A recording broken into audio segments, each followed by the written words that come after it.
Yes, as you can tell, this is not my first rodeo. I was at YoastCon in 2019, and I had a thoroughly good time. Not just because Yossi walked me on stage, incredible experience, but also because whenever I come to YoastCon, I learn a lot. And that's because, well, I'm not an SEO. My jam is user experience, UX, optimization. And it has been for quite some time now. 2001 is when I started our company, AG Consult, together with my business partner, Carl. And over the years, we have worked for a number of different companies, some of which you may know. And what we do is basically we help you grow your business by putting your customers at the heart of everything. Now, in order to be able to do that, putting your customer at the heart of everything, you have to know your customers. You have to know who they are. You have to know what they want, what they like, what they dislike, what they worry about. And this is where user research comes in. So today I want to talk to you a little bit about the good, the bad, and the ugly of user research. And I couldn't possibly do that without at least a nod to the classic Western that I stole this title from and my font choice. If you haven't seen it, please do. It's a lot of fun. Without further ado, let's dive into the first part of our trilogy, the good of user research. Now, I've been doing user research for a little over 2 decades now, and I have seen a lot of changes. And a very positive change I've seen is that people have a lot more respect for user research. There's a lot more interest in user research, and the importance of user research is more acknowledged these days, which is great, because it also comes with an increase in budget, which, you know, as an advocate of user research and somebody whose company does a lot of user research, I'm very happy about. Can't deny that I'm not. So why am I not just here bringing you a show full of good news, fun, and games? Why must I also talk about the bad? Well, that's because these days, actually, the quantity of user research isn't really the problem. The quality of user research is the problem. Good user research is hella hard. It takes knowledge. It takes expertise. It takes skill and practice. And bad user research, well, that's downright dangerous. I like to compare user research to mushrooms. Bear with me. If you go foraging for mushrooms, you have to be a real expert to be able to tell which mushroom you can safely eat and which mushroom you will eat exactly once. And it's a bit the same with research. You have to be able to look under the hood, literally in the case of mushrooms, and you also have to know what exactly you're looking for to be able to tell the good from the bad.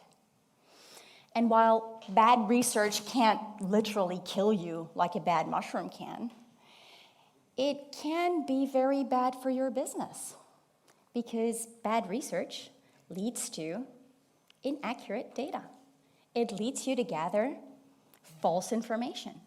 And if you base your decisions on false information, if you make changes that, might not be the right ones, develop features in a way that people can't actually use them, or maybe even direct your product in a direction that is not the way to go because of the way you did research, not a good thing.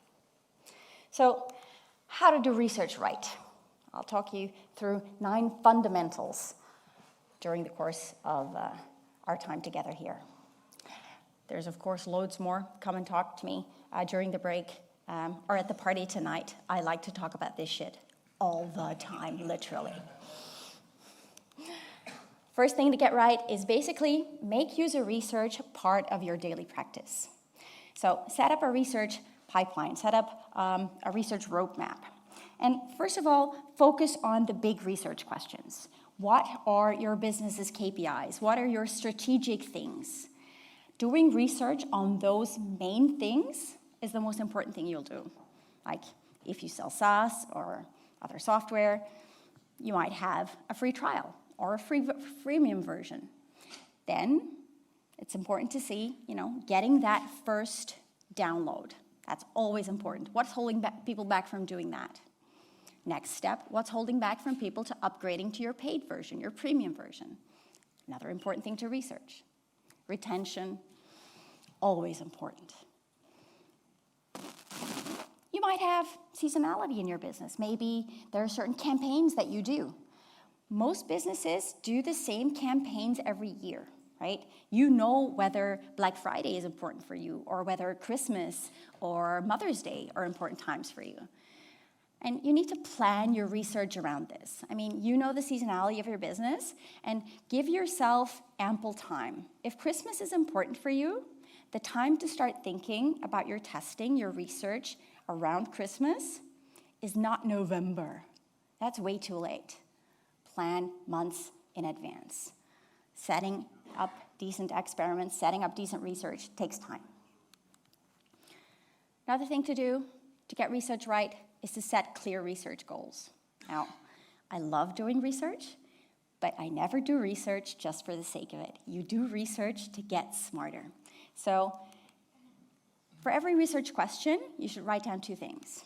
First is, what exactly do you want to find out? What will this research teach us that we don't know already? And then, why? Why are we doing this? How is this going to help our business? What am I going to do with this information? What will my next steps be once I find this out? I'll give you an example. We work for a company that sells coffee capsules. They sell them separately in boxes, but they also have the ability to set up a repeat order subscription. What do we want to find out? Well, why do people who come back multiple times and order the same product, why do they not set up a repeat order? Why do we want to find this out? Well, because the numbers have told us that people who set up a repeat order more coffee in a year and remain customers for longer. So this is a very important research question to solve for this particular business. What it might be for you, that's for you to find out. When you know what you want to find out, you have to choose your research method. That's the order. Sometimes people come to me and they say oh, we heard you like to do user testing and that you're really good at it. And I'm like, yes, and also I am. Yeah, we want to do that. And I'm like, hold up. What do you want to find out? Your research question dictates your research method. You can't just do a particular type of research because you think it's fun to do. And this in itself, again, requires a bit of skill. It requires getting your research question right in the first place. I find the grid that Christian Rohrer made for Nielsen Norman Group quite helpful for this. I'm going to show you an abbreviated version. So first of all, there's an axis, and it's what is your research question about? What do you want to find out? Is your question about what people are doing or how many people are doing it? Then quantitative research is the best way to go. If you want to find out why people are doing a certain thing, qualitative research is probably the best way to go. And on the other axis, we have what is it that you want to find out about? Do you want to find out something about people's behavior, what they're actually doing on your website, in your product, in your store, in their home, where their product is?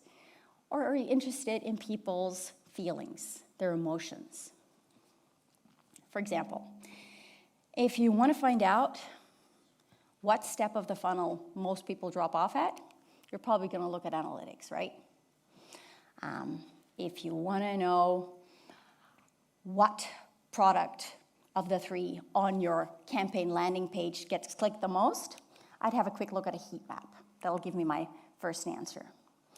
If you want to know which version of your messaging converts better, you're going to have a look at A/B testing. These are all quantitative metrics about behavior, what people do.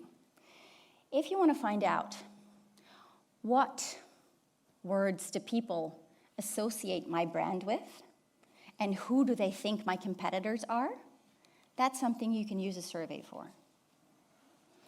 Now, we've filled out this side of the board pretty well, and I'm a big fan of quantitative research. And it's not everything. It's not everything.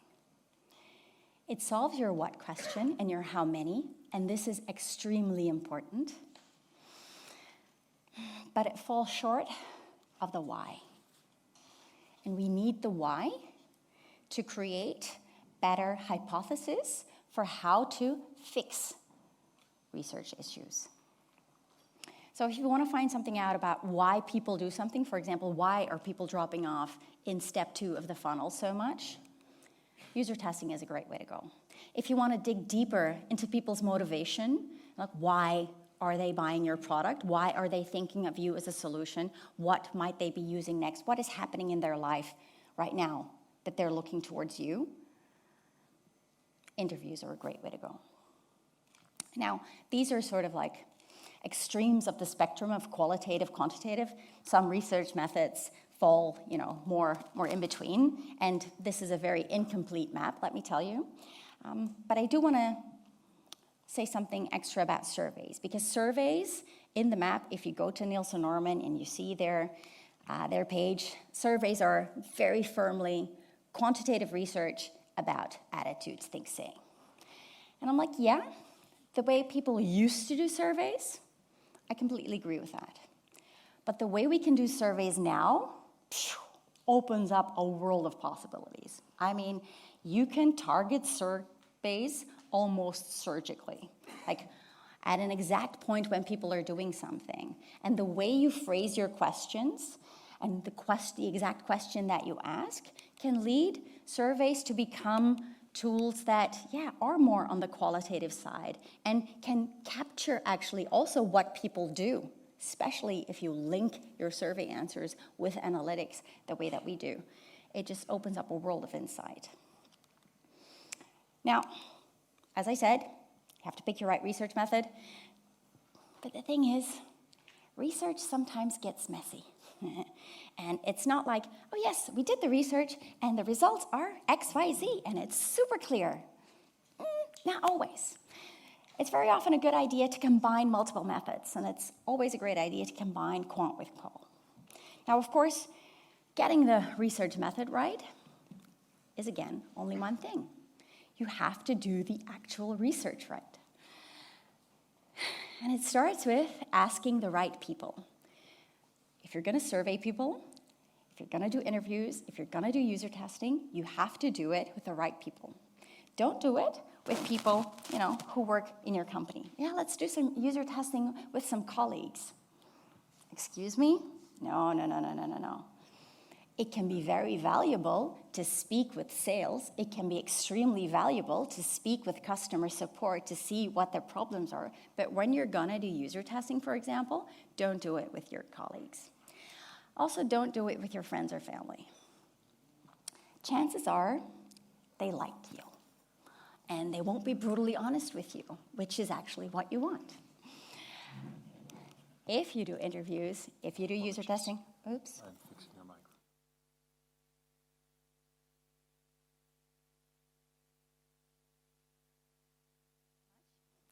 You didn't tell me anything. You just sat there looking at me like, oh yeah, this is all making sense. We can hear every word you're saying.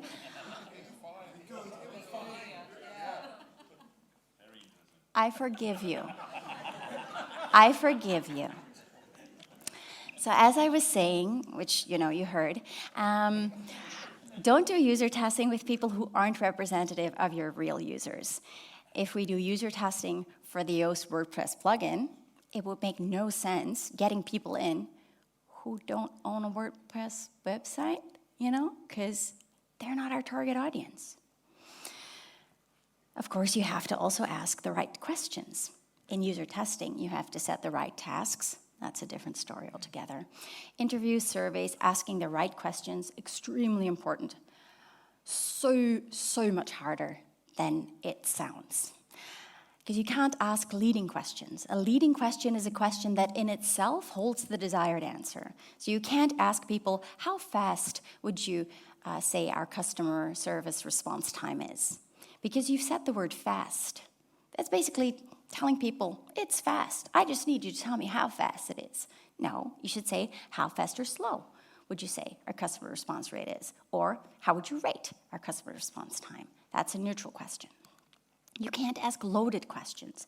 A loaded question doesn't hold the desired answer, but does have an element of bias. For example, a neutral question is, how would you rate the Yoast WordPress SEO plugin?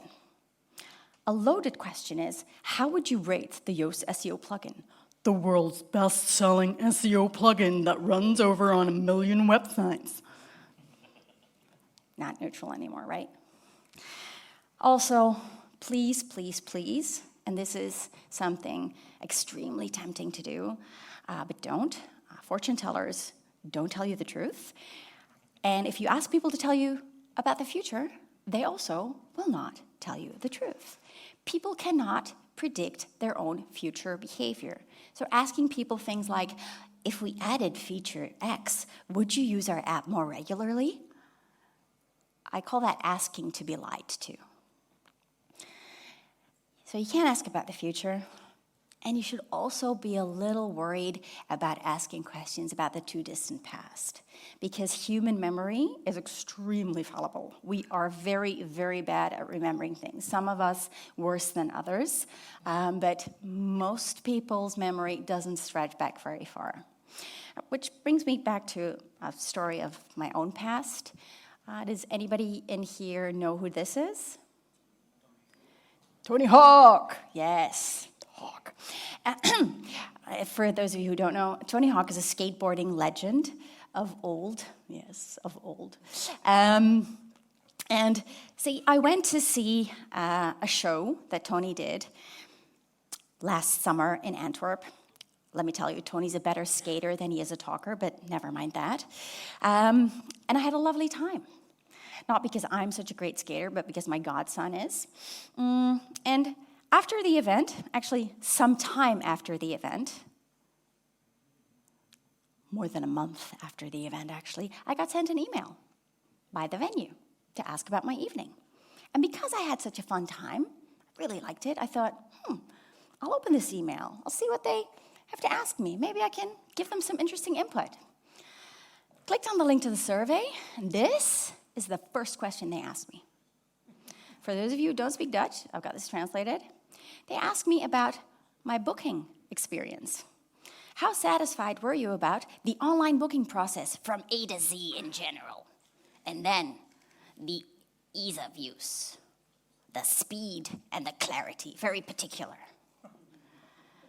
Wow. Guess how many days ago I made that booking? Guess how many days between the booking and the day they sent me this survey? Shout it out. Guess how many? 6 months. God damn it, you really know how to bum me out. No, it's 237 days ago. But it's good to know that, you might be willing to send out a survey 2 years after the fact. I can tell you it's a very bad idea. Also this, very, very bad idea. Who remembers something they did online, very specifically about the booking process, 237 days ago? Come on. I mean, they might as well have asked me to think back to a time when dinosaurs walked the earth. I would have been able to give them as reliable information about that. And you know what the problem is? Because they ask people will fill out that survey. They won't remember. They'll just give some answers. There were more things wrong with this survey. They also asked me this. And again, I'll translate. They asked me about the service email they sent.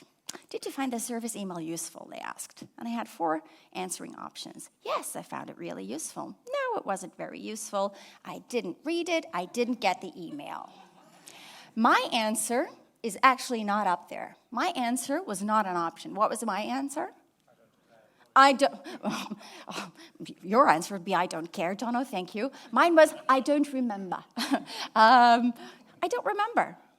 And this is also the problem with closed survey questions. If you give people a limited set of options, they will choose one, but it won't be the truth.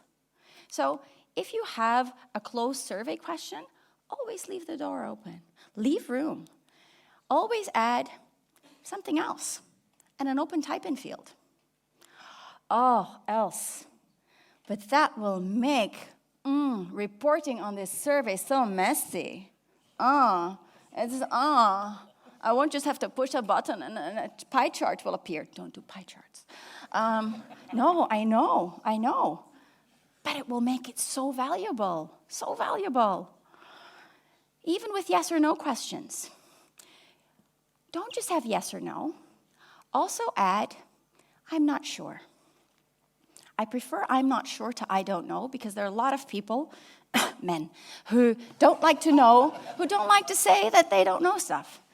So I'm not sure also gives them that option. I call this, quite simply, giving people a chance to tell you the truth in your survey. And a lot of surveys don't give you that chance. Now, another thing that's important, you have to ask the right questions, but you have to get the right researchers in. Not just any clown can do your research. If you're going to do it in-house, please do not insult my profession by having the summer intern do it. Don't go like, hey, watch this YouTube video on how to set up a survey in Hotjar and Godspeed. Does not work like that. It takes skill. It takes experience.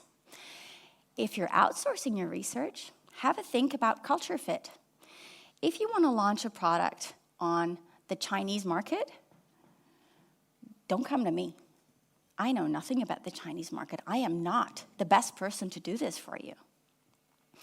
When you do interviews, when you do user testing, make sure you get somebody who's a native or near native speaker, because language and all the nuances in there are very, very important to get that right.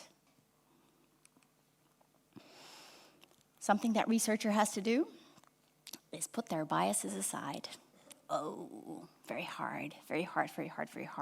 Because even researchers, we have opinions and we have thoughts and we have preferences, and they should not factor in. So ideally, you don't overinvest beforehand in what you're testing, not emotionally. Don't make that new feature that you're thinking about your baby.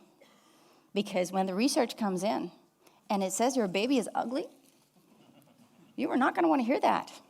If you have spent a lot of money fine-tuning that prototype, and the research comes in and says, nobody can actually use it the way you've built it, you are not going to want to hear that. And you know what you're going to do? You're going to cherry-pick the data. You're going to say, well, yeah, but we did user research. We did user testing with 10 people. Okay, maybe 9 couldn't really use it, but that one guy did. And actually, I think he is really very emblematic of our core target audience. No, that's called cherry-picking the data. Same as with over-interpreting data. Don't do that. Know what you wanted to find out, accept what happened there. What you should do is actively try to find results that go against your bias.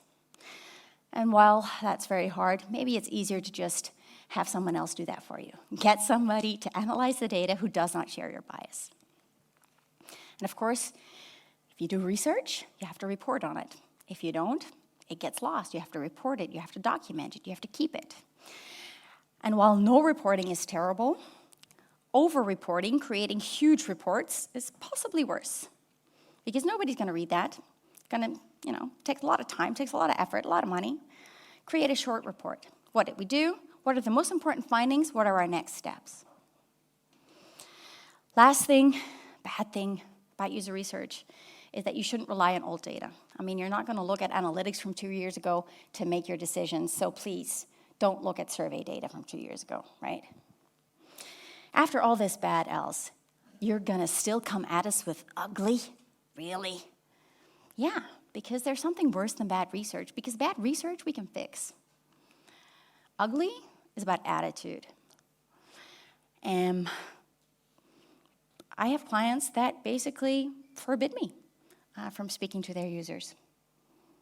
Interviews, oh, no, we're not going to do that. No. Ooh, no. And I agree with Erica Hall here, who says, anybody hostile to research is probably benefiting from ignorance. They don't want you to talk to people because you might prove wrong what they've been saying for some time now. If you do research, you have to be open to be proven wrong. Research requires courage, humility, and an open mind. But since you're basically SEOs and you've been listening to me here talking about user research, I would say your minds are very open. So thank you very much.